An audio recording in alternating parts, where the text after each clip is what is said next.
Bonsoir, c'est la minute paracha de Mira Neshama.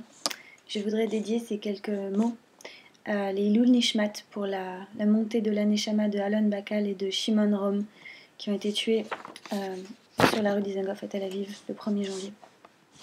Shemot. Shemot, la première paracha du livre de Shemot, le livre de l'Exode. On l'appelle Shemot parce que ça commence par nous donner les noms, les Shemot, les noms, des fils de Yaakov, des fils d'Israël qui entrent en terre d'Égypte. Et c'est très intéressant parce que précisément le livre de Shemot, le livre des noms, ça va être le livre de l'oubli des noms. Ça va être les livres des esclaves et on voit déjà dès le début de la paracha, tout de suite on devient cette espèce de masse indistincte des Hébreux qui se multiplient, qui fourmillent entre guillemets, de sorte à ce que les Égyptiens se sentent menacés. Le livre de Shemot, c'est intéressant qu'on le traduise, nous, par l'Exode, qui vient du latin Exodus, sortir, parce qu'effectivement, ça va être le livre de la sortie d'Égypte. Ce livre-là, nous, on l'appelle Shemot, c'est-à-dire qu'on commence par se rappeler de nos noms avant de faire tout ce voyage-là, tout ce cycle-là de l'esclavage et de la libération d'esclavage. Et il y a un commentaire très intéressant de Aviva Zornberg, qui est une commentatrice de la Torah américaine et psychanalyste, et qui dit que, en fait, Shemot, l'état d'esclavage, c'est un état d'oubli, et que toute la question de sortir de l'esclavage, ça va être redevenir soi, redevenir nous-mêmes, c'est-à-dire retrouver notre nom. Le nom, c'est l'identité propre, ce qui définit une personne, et que la libération, la sortie de l'Égypte, ça va vraiment être ça va vraiment être cette trajectoire-là, de retrouver son nom, de retrouver sa mémoire propre. Et notamment, elle le dit d'une manière très intéressante, elle dit toute la Haggadah.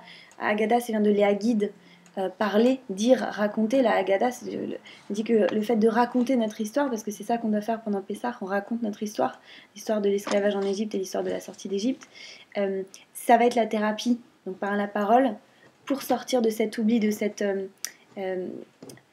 amnésie. Et ce que je trouve très intéressant, c'est on ouvre le livre de l'amnésie, de l'oubli, qui va être aussi celui de la libération, par le fait de se rappeler des noms, de qui on est. Et le fait de parler des noms, ça me semble particulièrement important aujourd'hui, pas seulement parce que dans l'expérience de vie qu'on a aujourd'hui, on est en proie en Occident, par exemple, on est face plutôt à un nombre très important de réfugiés, de gens qui pour nous n'ont pas de nom, qui pour nous ne sont qu'une masse anonyme, de gens qui nous dérangent et on ne sait pas quoi en faire. Il est important de se souvenir que c'est des gens qui sont des individualités, qui ont un nom, qui ont une histoire, comme nous, qui n'avons pas été reconnus comme tels, pas seulement au moment de l'esclavage en Égypte, mais au moment de la Deuxième Guerre mondiale, pendant un moment pendant lequel on n'avait plus de noms, on n'avait plus que des numéros.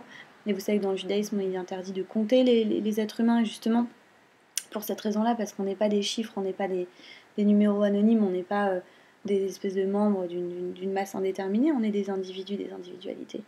Alors peut-être ma bracha pour cette semaine, c'est vraiment ça, c'est puissions-nous nous souvenir que les autres ont un nom, les autres y compris nos ennemis, chacun a un nom, chacun a son individualité, son histoire, sa souffrance, de même que nous, on veut garder notre nom, on veut pas pour les autres être juste une espèce de masse informe comme ça, les juifs, qu'on va désigner, qu'on va haïr ou qu'on va admirer ou quoi qu'on en fasse, mais on est des individus. Et puissions-nous nous souvenir de notre Shem, de notre nom, chacun d'entre nous.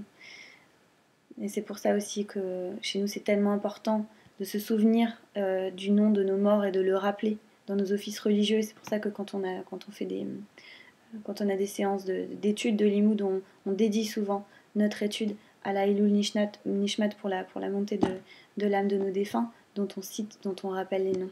Voilà, puissions-nous nous rappeler des noms, les noms des autres et nos propres noms. Shavuot Tov, c'était la minute paracha de Mira Neshama.